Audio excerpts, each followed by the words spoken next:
السلام عليكم ورحمة الله وبركاته. أنا الطالب محمد عبد الكريم ب50 from Group 2 Section 1, and today we are diving into parallel programming with OpenMP.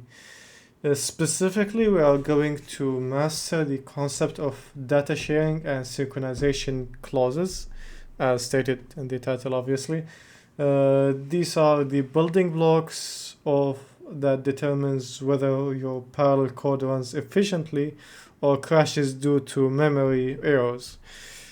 And you know, by this current time, how RAM and memory is expensive, so you might want to stick with us. First, we need to understand architecture we are working with. OpenMP uses a shared memory model. This means all your threads are playing in the same sandbox, which means they are operating within the exact same address space. This is a double-edged sword. Why? While this architecture makes data sharing powerful, it also makes it dangerous. And you might also ask why again? Because variables can be visible to multiple threads at the exact same time. So if we don't synchronize them well, we end up with incorrect and unpredicted results. Here's the most important thing to remember. OpenMP does not automatically protect you. By default, it allows shared access and assumes you, the programmer, know exactly what you are doing. To get correctness, you need these things: explicit control over what is shared versus private, proper use of synchronization, strategic decision, and data sharing. So if you make poor choices, you face conditions, undefined behaviors, and errors that are incredibly hard to debug. Okay. For default data sharing rules in OpenMP. To manage this, you must understand the rules, obviously. So OpenMP automatically declares if a variable is shared or private based on where it is declared. So for the first rule, if a variable is declared outside the parallel region, it is shared by default. So every thread accesses the same memory location. The second rule, if it's declared inside the parallel region, it is private by default. So each thread gets its own independent copy. And the third rule revolves around that loop index variables like I, for example, are automatically private to prevent conflicts.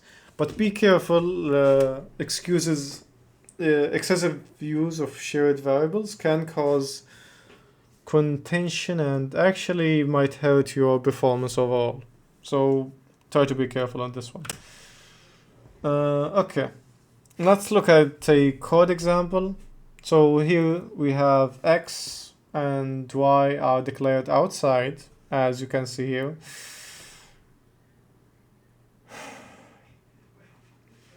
So we explicitly mark them as shared. Notice that hashtag pragma OpenMP critical directive. This is crucial, and you might wonder why. It's because it's to ensure that only one thread modifies X and Y at the same time, or at a time, because of this protection, our output is predictable. X equals 4 and Y equals 2. Without that critical section, it's basically gonna be broken, and you might want to think what will happen. Now compare that to the private clause. Here we have initialized to 10, which inside the parallel region we declare private I. This creates an independent copy for each thread. So every time the threads set their copy to 1000, look at what happens after the region ends. The original I returns its value of 10, and the changes inside did not leak outside because variables were completely isolated. Okay. So I mentioned broken code earlier. That technical term is a race condition. This happens when multiple threads access the same shared variable to at least one modifies it, and at least one modifies it without synchronization. Because the threads share the same memory address, the execution order becomes unpredictable. This leads to bugs that are non-reproducible and incredibly difficult to detect. And to fix this, we must use private variables to apply a critical section, as stated earlier. Let's see a race condition in action. Look at this loop. We have a shared variable var, which is variable, Inside the parallel loop, every thread tries to write variable equals I, or var equals I. The issue is there is no synchronization here, so this is an unsafe shared write. OpenMP will happily let you run this, but the results are completely unreliable and unpredictable, kinda. And so here's what's happening under the hood. We have one memory location for var, and 4 threads are trying to write 0, 1, 2, and 3 simultaneously. Because they are fighting over the same address, the final value depends entirely on luck, specifically the scheduling timing. So the final value could be anything, which literally anything. It's unpredictable. So how do we stop the fighting? You might wonder, obviously. So, and for this we have a clever solution. We use the critical clause. So think of this as a queue or a locked door. It creates a protected section of code where only one thread can enter at a time. This guarantees correctness. However, there is a cost. Because threads have to wait in line, you will lose parallelism. So, the best practice is to keep these sections as small as possible usually. And here's how we implement it. We wrap our update logic in the hashtag pragma OpenMP critical.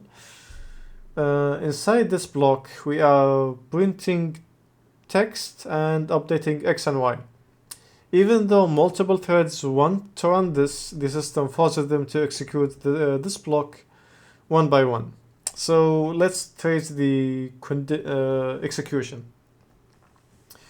We start with x equal 2 and y equals 0. So thread 1 enters, it updates values to 3 and 1. Meanwhile, thread 2 must wait. And once thread 1 finishes, thread 2 enters, it updates the values to 4.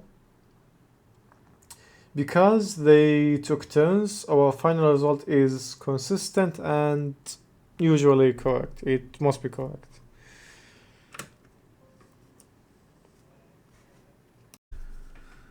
Okay. The critical sections are great, as I established earlier, but they can be heavy. Sometimes you need something lighter. That is the atomic clause. This is designed for simple single statement updates. It's much faster, often 5 to 10 times faster than a critical section. So use this when you are just doing simple math, like counters or sums. How does it differ from critical, you might wonder? Atomic only protects a specific read, modify, write operation. So it cannot protect a whole block of code.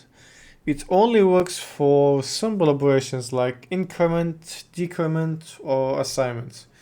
So if you have a complex block, stick to critical. If you have a simple counter, use atomic. That's my advice for you. Now we have the OpenMP atomic clause, which is designed for lightweight, safe updates. It guarantees atomicity, meaning it prevents race conditions by making operations indivisible. The catch is that it works for simple operations only, like increments, and not complete blocks. Because of this, it has lower overhead than the critical sections, making it optimal for frequent updates where speed is essential. So moving to an OpenMP atomic clause example, here's the syntax. We have a shared counter inside the loop. We just want to increment it. We simply add hashtag pragma OpenMP atomic before the counter plus. And this ensures the update is safe without the heavy overhead of locking a full code block. Finally, the most efficient tool for combining data is the reduction clause. If you are summing up a list, don't use locks, use reduction. And here's the magic and the reason. OpenMP gives each thread its own private copy of the variable. They do their work independently. Then, at the very end, OpenMP automatically merges all the results together, which prevents race condition completely and is faster than both atomic and critical. Fascinating, right? Okay.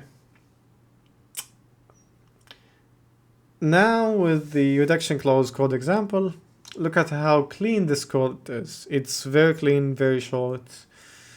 We write reduction, the plus sum inside the loop. We just do sum plus equals I.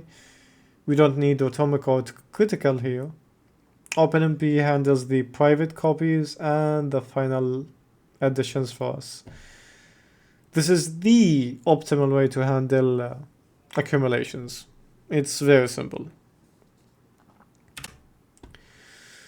And okay, to wrap up, remember that data sharing clauses control access. Use the private clauses to keep threads data safe. Use critical sections to prevent complex code blocking, but use them sparingly. Use the atomic for simple, frequent updates, as I mentioned earlier, and always choose reduction for accumulations. That's its best use. Choosing the right clause is the key to writing code that is both correct, scalable, and efficient. Thank you all for listening. Sorry for taking some time, and see you guys next.